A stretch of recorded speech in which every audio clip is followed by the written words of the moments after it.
الحديث عن الصبر والنصوص في ذلك كثيرة، والمصائب مختلفة تختلف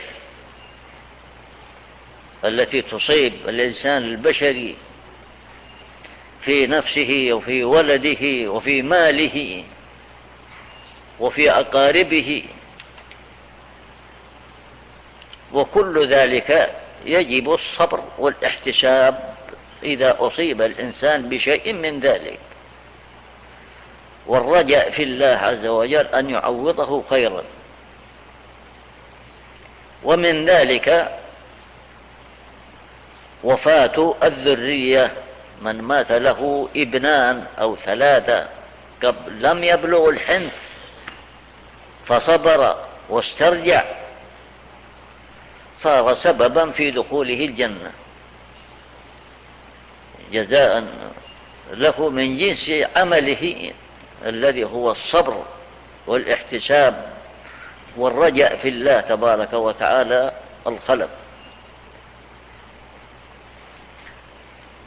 والصبر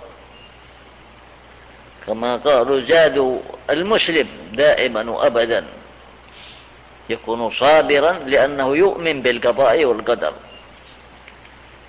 ولا يتسخط إلا أهل الكفر والجهل، كأنهم يعترضون على الله خالقهم ورازقهم، والله هو الكامل ذاتا وأسماء وصفات وأفعال، فكل شيء بقضاء الله وقدره وجب الصبر والتسليم والاحتساب.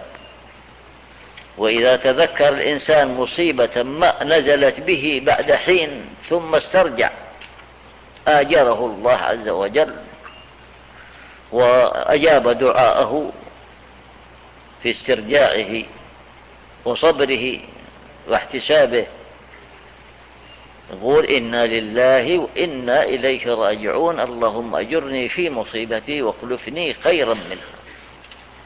هذا شعار المؤمنين ظاهرا وباطنا. والله